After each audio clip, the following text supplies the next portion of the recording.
क्या MIT मणिपाल से BTech करना वाकई ही सही डिसीजन है? क्या MIT मणिपाल सच में उतना अच्छा है जितना लोग इसकी तारीफ करते हैं? जब बात बीटेक की आती है तो हर एक स्टूडेंट के मन में यही सवाल आता है कि कौन सा कॉलेज उनके करियर के लिए बेस्ट रहेगा।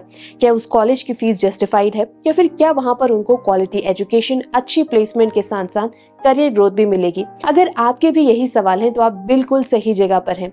आज के इस वीडियो में हम आपको देंगे MIT मणिपाल का एक बिल्कुल अनबायस्ड रिव्यू। यहाँ पर आपको बताएंगे MIT मणिपाल की हर एक डिटेल, ताकि आपके लिए ये डिसाइड करना इजी हो जाए कि MIT मणिपाल बीटेक के लिए सही ऑप्शन है भी या फिर नहीं।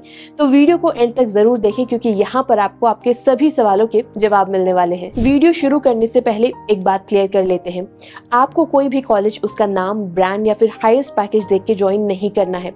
ये सब देखने में तो काफी अच्छा लगता है, लेकिन असल में अगर आपको उस कॉलेज की टॉप ब्रांच नहीं मिल रही है तो वहां पर ज्वाइन करने का आपको काफी ज्यादा फायदा नहीं मिलेगा, क्योंकि जब ROI ही अच्छा नहीं होगा तो हजारों लाखों पैसे खर्च करने का क्या ही मतलब है।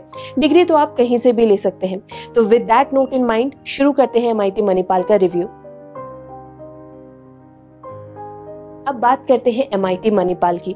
MIT मणिपाल यानी कि मणिपाल इंस्टीट्यूट ऑफ टेक्नोलॉजी, ये इंडिया के सबसे पुराने और सेल्फ फाइनेंसिंग इंजीनियरिंग कॉलेजेस में से एक है। इसकी शुरुआत 1957 में हुई थी और आज इसके इंडिया में 4 और इंटरनेशनल में 2 कैंपस हैं। शुरुआत में ये इंस्टीट्यूट सिर्फ सिविल इंजीनियरिंग ऑफर करता था, लेकिन आज यहाँ पर 21 अलग अलग बीटेक की स्ट्रीम्स है। इसमें से CS एंड IT इनके टॉप कोर्सेज माने जाते हैं।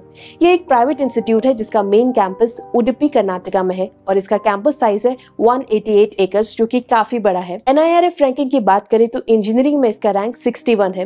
ये कैंपस इतना ह्यूज है कि यहाँ पर multiple libraries, multiple sports centre और बाकी क्लब्स भी आपको देखने को मिल जाएंगे। लेकिन सिर्फ ये सोच के कि MIT पुराना है और काफी फेमस है, इसे बेस्ट मान लेना बिल्कुल सही नहीं है। हम MIT मणिपाल के अलग अलग पैरामीटर्स को भी एनालाइज करेंगे, जैसे कि बीटेक के लिए MIT का कौन सा कैंपस बेस्ट है, फीस क्या है यहाँ पर, स्कॉलरशिप आपको मिलेगी या फिर नहीं, प्लेसमेंट कैसा है और बाकी हर एक डिटेल। तो चलिए एक एक करके इन सबको डिस्कस करते हैं।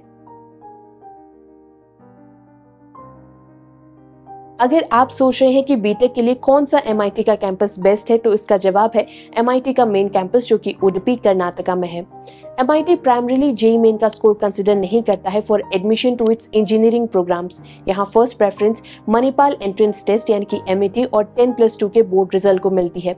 इसके बाद ही दूसरे एंट्रेंस एग्जाम को कंसिडर किया जाता है। अब 2024 के एडमिशन ट्रेंड्स पे अगर आप नजर डालें तो CSE यानी कि कंप्यूटर साइंस इंजीनियरिंग की फर्स्ट राउंड की क्लोजिंग रैंक थी 956 और लास्ट राउंड में ये थी 1633 तक। यही नहीं, बाकी ब्रांचेस की अगर आप कट ऑफ देखें तो यहाँ पर रैंक 1633 से 28,284 के बीच ही गई थी। वैसे क्लोजिंग रैंक अगर ऐसा हो तो कॉलेज का एवरेज पैकेज भी अच्छा ही जाएगा। MIT मणिपाल का करिकुलम पूरी तरीके से इंडस्ट्री ओरिएंटेड है। यहाँ आपको हर कोर्स लेटेस्ट ट्रेंड जैसे कि AI, robotics, internet of things पर बेस्ड मिलेगा। यहाँ आपको बिजनेस इंक्यूबेटर सेंटर भी मिलते हैं जो स्टार्टअप कल्चर और एंटरप्रेन्योरशिप को समझने में आपकी काफी हेल्प करते हैं। इसके साथ ही MIT का tech fest and Revels fest India में काफी फेमस है।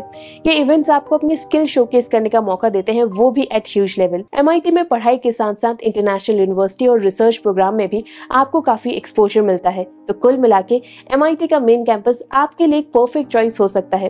हालांकि MIT के बाकी कैंपस भी अच्छे हैं, लेकिन मेन कैंपस जितना अच्छा और कोई कैंपस नहीं। आगे हम प्लेसमेंट के बारे में भी बात करेंगे, क्योंकि एडमिशन के लिए वो एक मेजर क्राइटेरिया है। लेकिन उससे पहले यहाँ की फीस और स्कॉलरशिप के बारे में थोड़ी डिटेल ले लेते हैं। जब आप किसी भी प्राइवेट कॉलेज में एडमिशन लेने की सोचते हैं तो सबसे बड़ा सवाल फीस का ही आता है, और MIT मणिपाल भी इससे अलग नहीं है।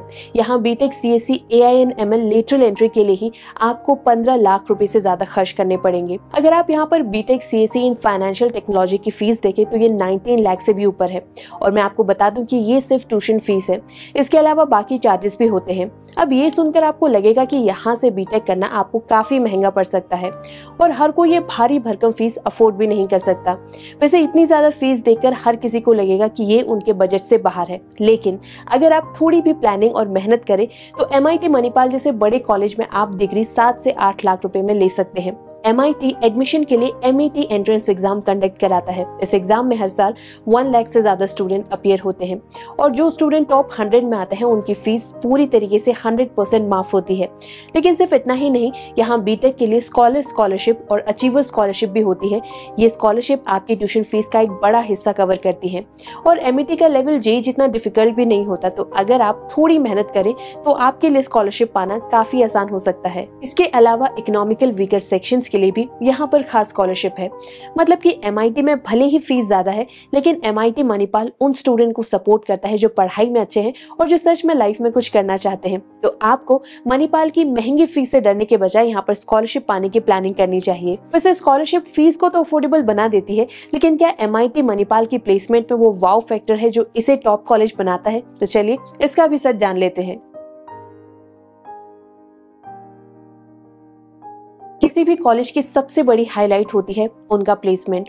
आपने ऐसे कई कॉलेज देखे होंगे जहां पर हाईएस्ट पैकेज तो करोड़ों का होता है, लेकिन एवरेज पैकेज 5 से 7 लाख तक भी नहीं जा पाता। अब हर एक स्टूडेंट को तो करोड़ों का पैकेज नहीं मिलता है। ऐसे में सवाल उठता है कि बाकी स्टूडेंट का क्या।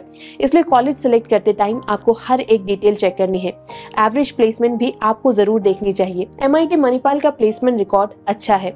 हर साल यहाँ पर 80 to 90% स्टूडेंट प्लेस होते हैं। 2024 के हाईएस्ट पैकेज की बात करें तो ये था 51 LPA, वहीं 2023 में ये था 54 LPA के अराउंड। अगर एवरेज पैकेज की बात करें तो 2024 में ये एवरेज पैकेज था 10.5 LPA और 2023 में ये था 12.6 के अराउंड, जो कि आजकल के प्राइवेट कॉलेज के हिसाब से काफी अच्छा है। टॉप रिक्रूटर्स की बात करें तो इस लिस्ट में शामिल है गूगल, माइक्रोसॉफ्ट, Amazon, इन्फोसिस और विप्रो जैसी बड़ी कंपनी। खास बात यह है कि MIT आपको सिर्फ कैंपस प्लेसमेंट नहीं देता, बल्कि स्टार्टअप के ड्रीम को पूरा करने में भी काफी सपोर्ट करता है। यहाँ पर बिजनेस इंक्यूबेटर सेंटर और एंटरप्रेन्योरशिप सपोर्ट आपके आइडिया को रियलिटी में बदलने में काफी हेल्प करता है और इवन इन्वेस्टर ढूंढने में भी आपकी हेल्प करता है। तो अब आता है असली सवाल कि MIT मणिपाल से बीटेक करना एक सही डिसीजन होगा या फिर नहीं। अगर आप एक ऐसा कॉलेज ढूंढ रहे हैं जो आपको top class education, global exposure और बढ़िया प्लेसमेंट दे, तो MIT मणिपाल पर एक नजर डालना तो बनता है।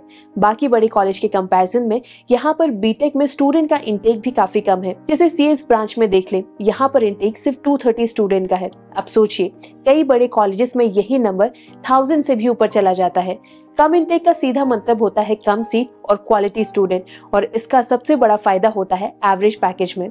ये MIT मणिपाल का प्लेसमेंट स्टेटस देखें, यहाँ पर टॉप 250 ऑफर्स में भी पैकेज 22 LPA तक जाता है, और इसको आप MIT के लेवल के किसी भी प्राइवेट यूनिवर्सिटी से कंपेयर कर लें, आपको डिफरेंस पता चल जाएगा।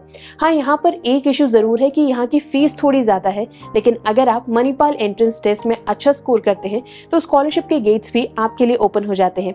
यानी ओवरऑल MIT मणिपाल बीटेक के लिए एक अच्छी चॉइस हो सकती है। तो ये था कंप्लीट रिव्यू MIT मणिपाल पर। अगर आपके कोई भी डाउट्स हैं तो आप कमेंट बॉक्स में हमें जरूर बताएं। इसके साथ ही हमें ये भी बताएं कि आप किस कॉलेज में एडमिशन लेने की सोच रहे हैं। अगर आपको ये वीडियो इन्फॉर्मेटिव लगा हो तो इसे लाइक और शेयर जरूर करें, और एजुकेशन से जुड़ी हर एक अपडेट के लिए सर्व ज्ञान को फॉलो करना ना भूलें।